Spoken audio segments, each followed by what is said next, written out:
अस्सलामुअलैकुम दोस्तों, बरखुरदार सियालकोट आपकी तरफ आ रहा था तो ये साइकिल में बेटे मिले हैं। ये देखे, क्या नाम है बेटा? सुभान। हैं? सुभान। फरहान? सुभान। सुभान। सुभान ही हो तुम?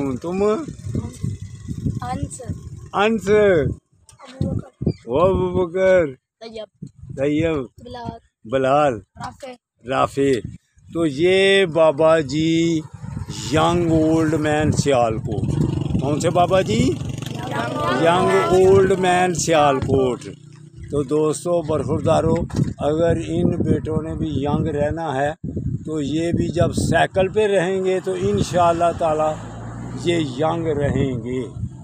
अगर मोटरसाइकिल पर बैठ गए तो फिर बूढ़े होते जाओगे। तो इसलिए दोस्तों को, बरखुरदारों को कहता हूँ, जैसे ये बेटों के पास साइकिलें हैं, ये साइकिलें देख ली हैं, ऐसे ही साइकिलों पे रहना। साइकिल चलाओ और पैदल चलो, इंशाअल्लाह ताला फिर आप तंदुरुस्त और तवाना रहेंगे। कौन सा स्कूल में पढ़ते हो?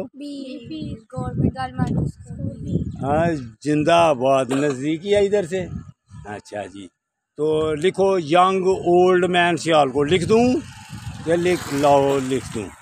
यंग ओल्ड मैन सियालकोट जाके ज़रूर रिसर्च करना। अल्लाह हाफिज़। अल्लाह हाफिज़। अल्लाह हाफिज़।